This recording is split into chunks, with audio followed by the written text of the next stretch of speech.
各位，眼看他起高樓，眼看他宴宾客，眼看他楼塌了，金满箱银满箱，是转眼乞丐人皆谤。亂哄哄你方唱罢我登場，到頭來卻都為他人做了嫁衣裳。中國曾經的首富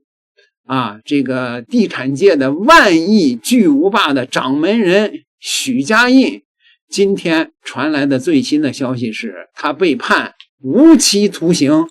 2026年8月22號上午，廣東省深圳市中級人民法院對被告單位恆大集團有限公司、被告單位恆大地產集团有限公司、被告人許家印一案進行了公開宣判，對恆大集團數罪並罰，判處罰金人民幣88.2億元，對恆大地產判處罰金人民幣70億元，對許家印數罪並罰，判處無期徒刑，剝奪政治權利終身，並處沒收個人全部財產，對違法所得繼續追繳，不足部分責令退賠。法院經審理查明，被告人許家印係被告單位恆大集團的實際控制人，全面負責集團的運營活動管理，控制被告單位恆大地產及恆大財富、恆大南昌等多家企業，投資地產、物業、金融等領域。2016年到2021年間，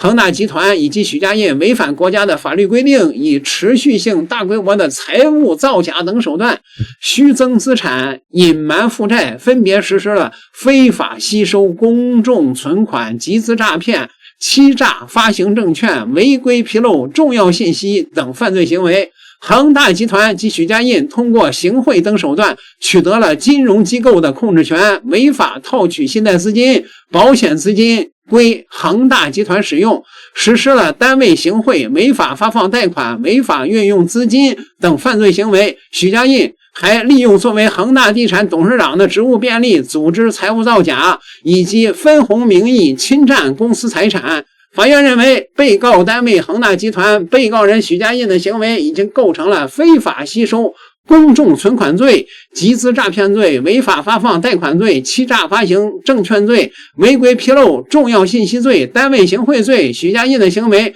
還構成了違法運用資金罪、職務侵占罪。被告單位恆大地產的行為已構成了欺詐發行證券罪，對恆大集團、許家印應依法數罪處罰。恆大集團、恆大地產以及許家印的犯罪行為嚴重破壞社會主義市場經濟秩序，侵犯公司財產權益，侵害國家工作人員的職務行為的廉潔性，犯罪數額特別巨大，情節特別惡劣，造成特別重大的經濟損失，社會危害特別嚴重，應當依法嚴懲。法院根據被告單位、被告人的犯罪事實、性質、情節和對於社會的危害程度，依法作出了上述判決。根據法律及司法解釋規定，退賠損失優先於罰金刑沒收財產刑的執行。同日，深圳市中級人民法院、深圳市南山區人民法院還公開宣判了恆大集團相關的涉案人員非法吸收公眾存款、集資詐騙、違法運用資金案等，依法對賈立濤、柯鵬、許騰鶴、許志健、杜亮、梁棟等56人判處有期徒刑18年到1年10個月不等的刑罰，並處罰金或沒收財產，對違法所得繼續追繳，不足部分責令退賠。我們來看看許家印的一生吧。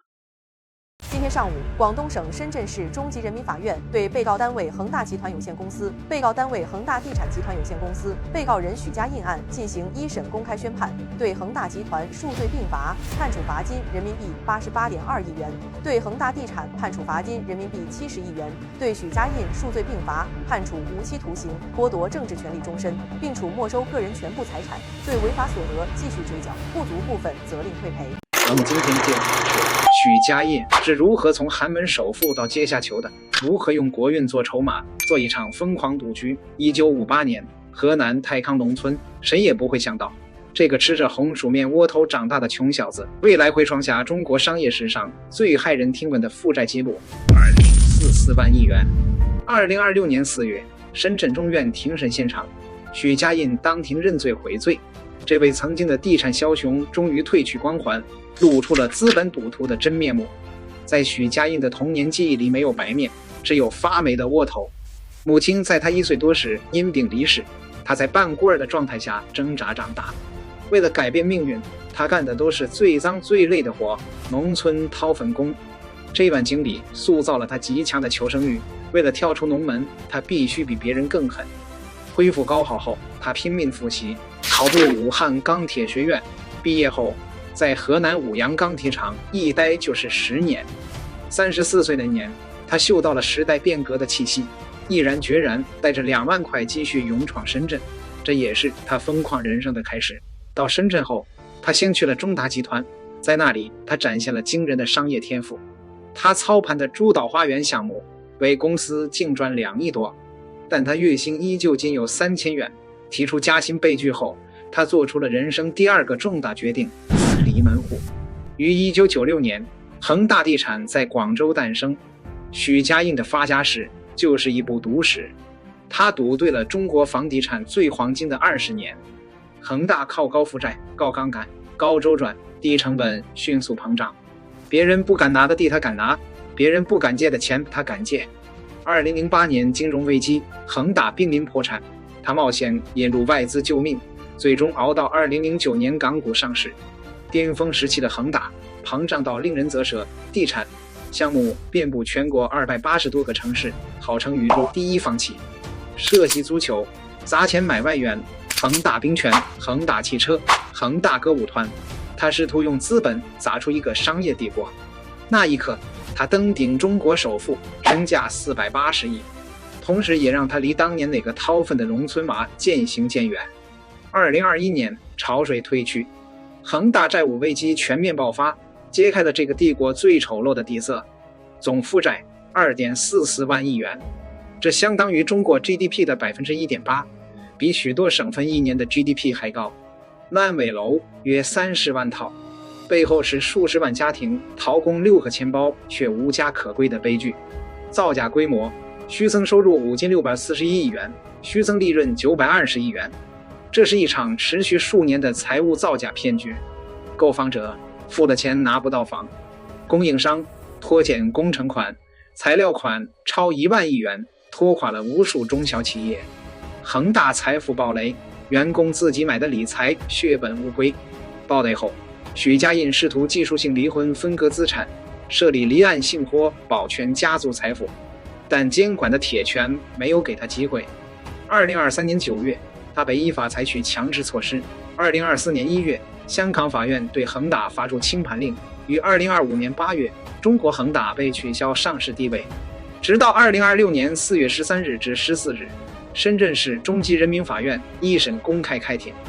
許家印被控非法吸收公眾存款、集資詐騙、職務侵占、單位行賄等多項罪名。